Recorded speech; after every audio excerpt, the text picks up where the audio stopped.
ఈ ఎమ్మి పాస్తా 5 నిమిషాల్లో చేసే విధానాన్ని ఇట్టే చూసేసేయండి. ఫస్ట్ అయితే స్టవ్ మీద బాండి పెట్టేసి నీళ్లు పోసి నీళ్లు తెరిలేటప్పుడు కాస్తంత ఉప్పేసి అందులో నేనైతే బొమినో వారి పాస్తాని వాడుతున్నాను. ఇవైతే నాకు బాగా అనిపించాయి. అవి వేసిన తర్వాత ఇలా కాస్త నూనె వేసుకోవడం వల్ల మనకి అవి అతుక్కోకుండా అవుతాయి. ఇలా బాగా ఉడికిన తర్వాత ఒక 15 నిమిషాలు ఇలా ఉబ్బిపోయి ఉడికింటాయి.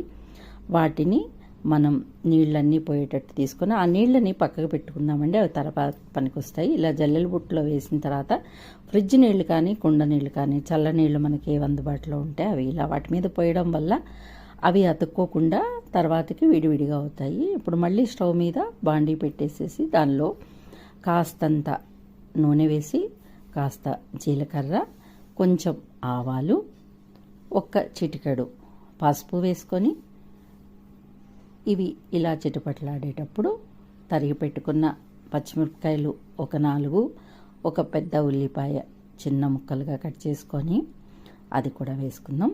వేసి ఒక్క 2 నిమిషాలు వాటిని ఇలా అటు ఇటు తిప్పేద్దాం. ఇప్పుడు ఒక 2 లేదా 3 పెద్ద టమాటాలని ఈ విధంగా చిన్నగా తరిగి అది కూడా ఇందులో కలిపి మూత పెట్టి ఒక 10 నిమిషాలు మగ్గిన తర్వాత తీసి సరిపడంత కారము, సరిపడా ఉప్పు, కాస్త పెప్పర్ పౌడరు, అలాగే ఇది మిక్స్డ్ హెర్బ్స్ పౌడర్ అన్నమాట అది, అలాగే కాస్త ధనియాల పొడి, గరం మసాలా అన్నీ వేసిన తర్వాత ఇందాక మనము అది వడగట్టిన నీళ్ళు ఉన్నాయి కదా, ఆ నీళ్ళని కాస్త వేసుకొని ఒక్క 5 నిమిషాలు అది అలా సిమ్లోనే ఉడికేటప్పుడు ఫ్రెష్ కొత్తిమీరని కూడా చిన్నగా ముక్కలు చేసి అందులో వేసుకొని ఇందాక ఉడికి పక్కకి తీసుకున్నటువంటి పాస్తాని కూడా ఈ టమాటా ఉల్లిపాయలంతా మిశ్రమము మగ్గిపోయింది కదా అందులో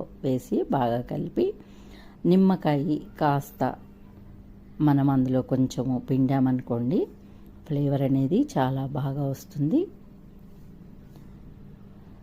అయిపోయింది. ఇప్పుడు మూత పెట్టేసి ఒక్క 5 నిమిషాలు సిమ్లోనే మగ్గనిచ్చేస్తే మసాలాలన్నీ దానికి పట్టి ఎమ్మి పాస్తా రెడీ. నచ్చిందా? మరెందుకు ఆలస్యం? నచ్చితే లైక్ చేయండి, షేర్ చేయండి, తప్పకుండా సబ్స్క్రైబ్ చేయండి. మీరు కూడా పాస్తాని ఇంట్లో ట్రై చేసి ఎలా ఉందో కామెంట్లో మాత్రం చెప్పడం మర్చిపోకండి ప్లీజ్.